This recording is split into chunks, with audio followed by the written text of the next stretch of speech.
በስመ አብ ወወልድ ወመንፈስ ቅዱስ አሐዱ አምላክ አሜን።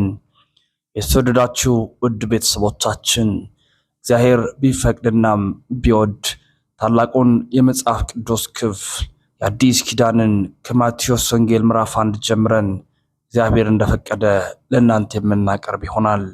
ይህንን ኦርቶዶክሳዊ መረጃ ለመላው ዓለም አዳርሶም ታላቁን ወንጌል እነሆ በምትሰሙበት ቦታ ሁሉም ወደ ሕይወታችሁ የመለሳችሁ በነፍስ ታተርፉ ዘንድ እንሻለን።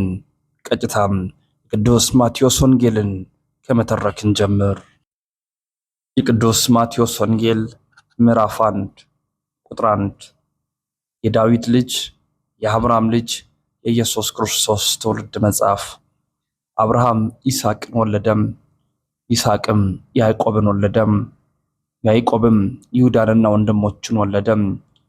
ይሁዳም ከትዕማር ፋሬስንና ዛራን ወለደም፣ ፋሬስንም ኤስሮምን ወለደም፣ ኤስሮምም አራምን ወለደም፣ አራምም አሚናዳብን ወለደም፣ አሚናዳብም ነአሶንን ወለደም፣ ነአሶንም ሶሎሞንን ወለደም፣ ሰሎሞንም ከራኬብ ቦዔዝን ወለደም፣ ቦዔዝም ከሩት ኢዮቤድን ወለደም፣ ኢዮቤድም እሴይን ወለደም፣ እሴይም ንጉሥ ዳዊትን ወለደም፣ ንጉሥ ዳዊትም ከኦርዮ ሚስት ሰሎሞንን ወለደም፣ ሰሎሞንም ሮብዓምን ወለደም፣ ሮብዓምም አብያም ወለደም፣ አብያም አሳፍን ወለደም፣ አሳፍም ኢዮሳፌጥን ወለደም፣ ኢዮሳፌጥም ኢዮራምን ወለደም፣ ኢዮራምም ኦዝያንን ወለደም፣ ኦዝያንም ኢዮአታምን ወለደም፣ ኢዮአታምም አክዓዝን ወለደም፣ አክዓዝም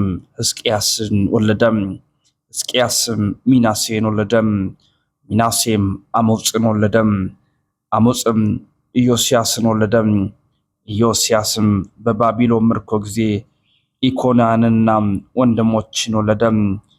ከባቢሎን ምርኮ በኋላ ኢኮንያን ሰላትያልን ወለደም፣ ሰላትያልም ዘሩባቤልን ወለደም፣ ዘሩባቤልም አብድዩን ወለደም፣ አብድዩም ኤልያቅምን ወለደም፣ ኤልያቅምም አዛርን ወለደም፣ አዛርም ሳዶቅን ወለደም፣ ሳዶቅም አክሚምን ወለደም፣ አክሚምም አልዲዮን ወለደም፣ አልዲዮም አልዓዛርን ወለደም፣ አልዓዛርም ማታንን ወለደም፣ ማታንም ያዕቆብን ወለደም። ያዕቆብም ክርስቶስ የተባለውን ኢየሱስን የወለደችውን የማርያምን እጮኛ ዮሴፍን ወለደም። እንግዲህ ትውልድ ሁሉም ከአብርሃም እስከ ዳዊት 14 ትውልድ፣ ከዳዊት እስከ ባቢሎን ምርኮም 14 ትውልድ፣ ከባቢሎንም ምርኮም እስከ ክርስቶስ 14 ትውልድ ነው። ኢየሱስ ክርስቶስም ልደት እንዲህ ነበር። እናቱ ማርያም ዮሴፍ በታጨች ጊዜ ሳይገናኙ ከመንፈስ ቅዱስ ጸንሳ ተገኘች። እጮኛዋ ዮሴፍም ጻድቅ ሆኖ ሊገልጣት ስላልወደደ በስውር ሊተዋት አሰበም። እርሱም ግን ይህንን ሲያስብ እንሆ የጌታ መልአክ በሕልም ታየው፣ እንዲህም አለም፣ ዮሴፍ ሆይ ከእርሷ የተጸነሰው ከመንፈስ ቅዱስ ነውና እጮኛህን ማርያምን ለመውሰድ አትፍራም። ልጅም ትወልዳለች፣ እርሱም ሕዝቡን ከኃጢአታቸው ያድናቸዋልና ስሙንም ኢየሱስ ትለዋለህ። በነቢይ ከጌታ ዘንድ እነሆ ድንግል ትጸንሳለች፣ ልጅም ትወልዳለች፣ ስሙንም አማኑኤል ይሉታል የተባለው ይፈጸም ዘንድ ይህ ሁሉ ሆኗል። ትርጓሜውም እግዚአብሔር ከእኛ ጋር የሚል ነው። ዮሴፍም ከእንቅልፉ ነቅቶ የጌታ መልአክ እንዳዘዘው አደረገም። እጮኛውን ወሰደም። የበኩር ልጇንም እስክትወልድ ድረስ አላወቃትም። ስሙንም ኢየሱስ አለው። የማቴዎስ ወንጌል ምዕራፍ 2 ኢየሱስም በይሁዳ ቤተልሔም በንጉሡ በሄሮድስ ዘመን በተወለደ ጊዜ እነሆ ሰብአ ሰገል የተወለደው የአይሁድ ንጉሥ ወዴት ነው? ኮከቡን በምስራቅ አይተን ልንሰግድለት መጥተናልና እያሉ ከምስራቅ ወደ ኢየሩሳሌም መጡም። ንጉሥ ሄሮድስም ሰምቶ ደነገጠም።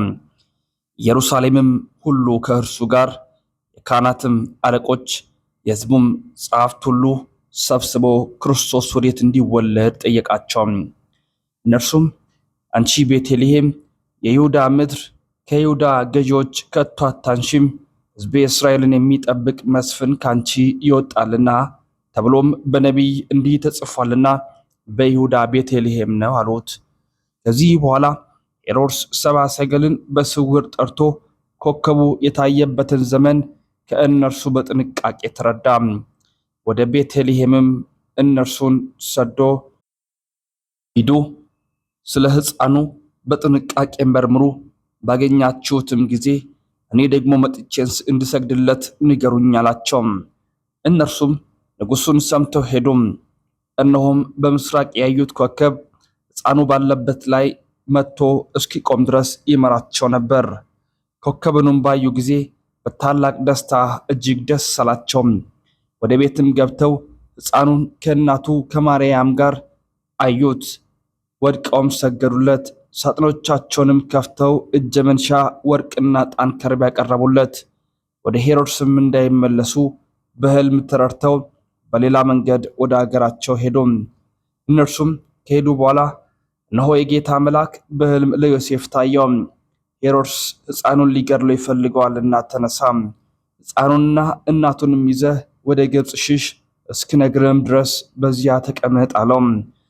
እርሱም ተነስቶ ሕፃኑንና እናቱን በሌሊት ያዘና ከጌታ ዘንድ በነቢይ ልጄን ከግብፅ ጠራሁት የተባለው እንዲፈጸም ወደ ግብፅ ሄደ። ሄሮድስም እስኪሞት ድረስ በዚያ ኖረ። ከዚህ በኋላ ሄሮድስ ሰብአ ሰገል እንደተሳለቁበት ባየ ጊዜ እጅግ ተቆጥቶና ልኮ ከሰብአ ሰገል እንደተረዳው ዘመን በቤተልሔምና በአውራጇ የነበሩትን 2 ዓመት የሆናቸውን ከዚያም የሚያንሱትን ሕፃናት ሁሉ አስገደለም። ያን ጊዜ በነቢዩ በኤርምያስ ድምፅ በራማ ተሰማም፣ ለቅሶናም ብዙ ዋይታም። ራሔል ስለ ልጆቿ አለቀሰች፣ መጽናናትንም አልወደደችም የሉምና የተባለው ተፈጸመ። ሄሮድስም ከሞተ በኋላ እነሆ የጌታ መልአክ በግብፅ ለዮሴፍ በሕልም ታይቶ የሕፃኑን ነፍስ የፈለጉት ሞተዋልና ተነሳ፣ ሕፃኑንና እናቱን ይዘህ ወደ እስራኤል አገር ሂድ አለው። እርሱም ተነስቶ ሕፃኑንና እናቱን ያዘና ወደ እስራኤል አገር ገባ። በአባቱ በሄሮድስ ፈንታ አርኬላዎስ በይሁዳ እንደነገሰ በሰማ ጊዜ ወደዚያ መሄድን ፈራ። በሕልምም ተረድቶ ወደ ገሊላ ሀገር ሄደም።